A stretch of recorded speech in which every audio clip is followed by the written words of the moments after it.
Salve, salve, jovens talentos. Vamos conversar agora sobre demografia, população, com ênfase à prova do Enem. Então, bora lá. O seguinte,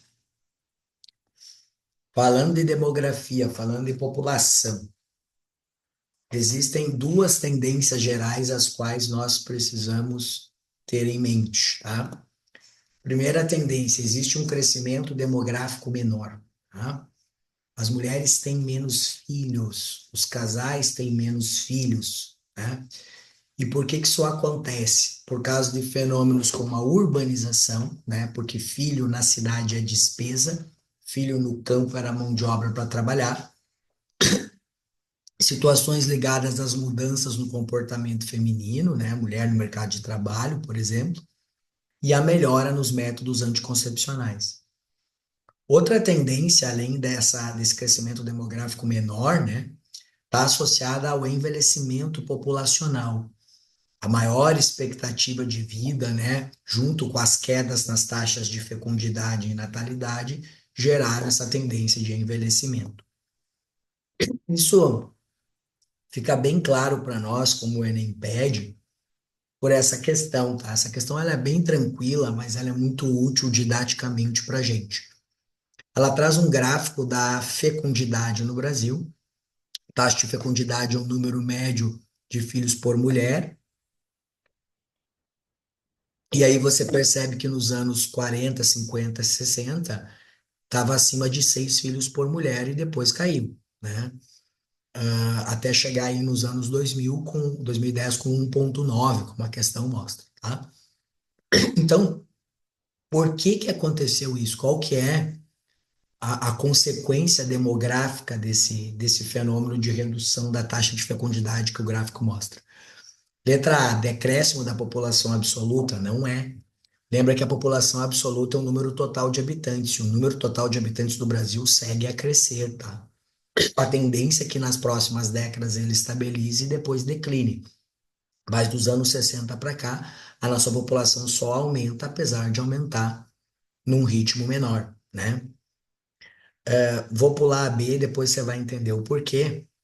Vou olhar aí de escola. Aumento da renovação da população economicamente ativa. Pessoal, vamos lembrar que PA, população economicamente ativa, são todas as pessoas que trabalham ou procuram emprego. E a gente não tem visto um aumento da renovação da PA. Pelo contrário, como nós temos um envelhecimento, a PA ela vai reduzir também, tá? Então eu não posso falar que esse dado, que reduz o número de filhos por mulher, mostra para mim uma renovação da PA. É o contrário. E aí vem a letra B, que é a correta, tá? Porque o que que a letra B está falando para nós? Nós temos uma redução do crescimento vegetativo. Verdade.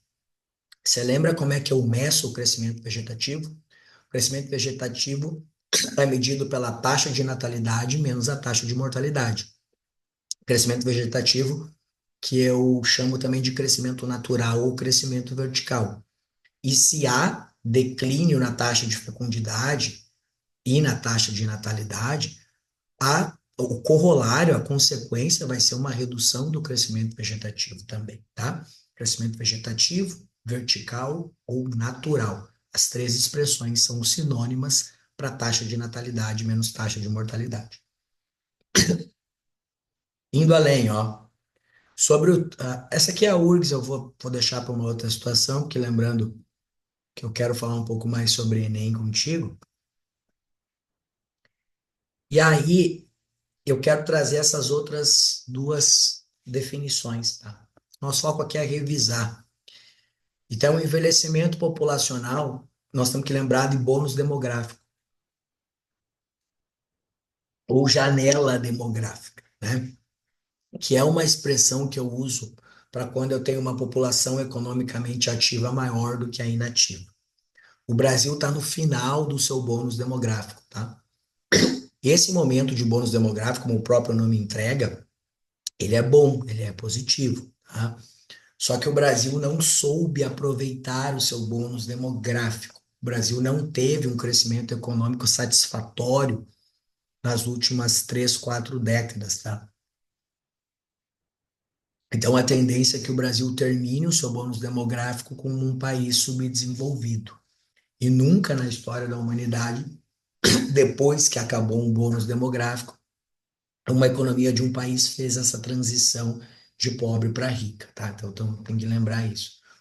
E o outro conceito que eu queria dividir com vocês é a ideia de transição demográfica, tá? Transição demográfica, ela tem 4 fases: equilíbrio primitivo, explosão, desaceleração e estabilização. Essas 4 fases da transição demográfica, elas dependem da definição de crescimento vegetativo que eu falei antes para vocês, tá? Então tá aqui, ó, esse gráfico que ele ilustra muito bem isso, tá? Repara que na fase 1, que é a fase do equilíbrio primitivo, tanto a natalidade quanto a mortalidade estão altas e o crescimento vegetativo está estável. Na fase 2, que é a fase da explosão demográfica, fase essa que os países ricos viveram durante a segunda revolução industrial, o Brasil teve a sua explosão demográfica, sobretudo entre os anos 50 e 70 do século XX. Eu vou ter uma natalidade ainda alta e uma mortalidade caindo, tá? Isso tem relação com a revolução médico-sanitária, com os avanços que levaram a maior expectativa de vida. Na fase 3, que é a fase da desaceleração, a natalidade despenca e a mortalidade se mantém razoavelmente estável, tá? Então tem uma desaceleração demográfica, que é um fenômeno que o Brasil está vivendo desde os anos 70, 80, né? Nossa população cresce e cresce num ritmo menor. E a última fase é a fase da estabilização demográfica, que é algo que os países europeus experienciam, em regra, se, se não estão no problema demográfico do inverno demográfico, que tecnicamente não é uma fase da transição, mas às vezes os países começam a ter uma redução de população absoluta, como o Japão, por exemplo, né?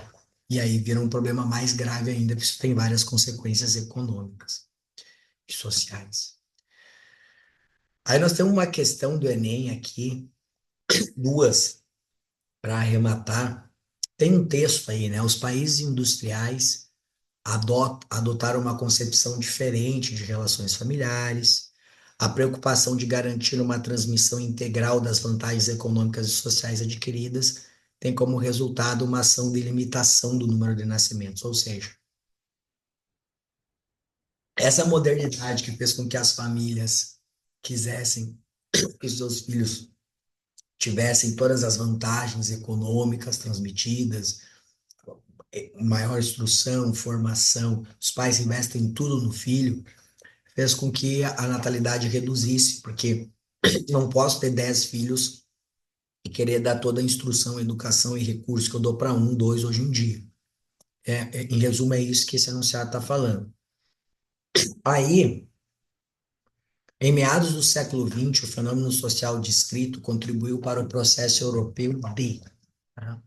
A resposta aí é a B, a conclusão da transição demográfica, né? A Europa já passou pelas 4 fases da transição demográfica. Ela sofre com o problema do envelhecimento desmedido, né, intenso, e esse era o gabarito. Não vou marcar a D, porque o crescimento vegetativo está declinando, não é isso, né? Também não vou marcar a E, formação de espaços superpovoados. A Europa até tem espaços superpovoados, mas não tem nada a ver com aquele enunciado ali. O que às vezes o aluno fica em dúvida é a estabilização da pirâmide etária. Mas vamos lembrar que a pirâmide etária europeia, nesse contexto, ela não estabiliza, né? Ela vai aumentando as faixas superiores dela. Então, ela não fica estável. Ela vai alterando, só que num outro sentido, que é o sentido do envelhecimento. Então, por isso que a conclusão da transição demográfica é a resposta. Outra questão aí, né? Bônus demográfico. Aí o Enem te dá o conceito, ó.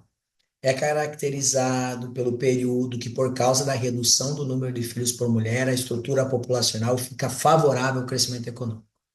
Há menos crianças na população e o percentual de idosos ainda não é alto. Então, o Enem trazendo o bônus demográfico para você. O que que o governo precisa fazer para aproveitar o bônus demográfico? Essa é a pergunta. Qualificação da mão de obra, né? Essa é de cachorro, tá? Então, se eu tenho bônus demográfico, não vou atrair imigrante, não vou elevar imposto, não tem nada a ver isso aí.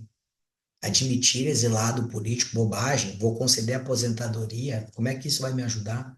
Só pode ser a letra C de Croácia, qualificação da mão de obra, tá? Conceitozinhos básicos que eu mencionei antes, ó. Inverno demográfico, que está associado à diminuição da população absoluta. População absoluta é o total, densidade demográfica é a população relativa, né? Número de habitantes por quilômetro quadrado, e população absoluta é a população total de um país. O país é populoso, eu estou falando de população absoluta, total. O país é povoado, estou falando de densidade demográfica, população relativa. O Brasil é um país muito populoso, mas pouco povoado. E a nossa população, ela é concentrada principalmente no litoral, tá? Então, o Brasil tem uma distribuição populacional desigual, que não é homogênea, beleza? Espero que tenha ajudado e até a próxima, meus amigos e minhas amigas.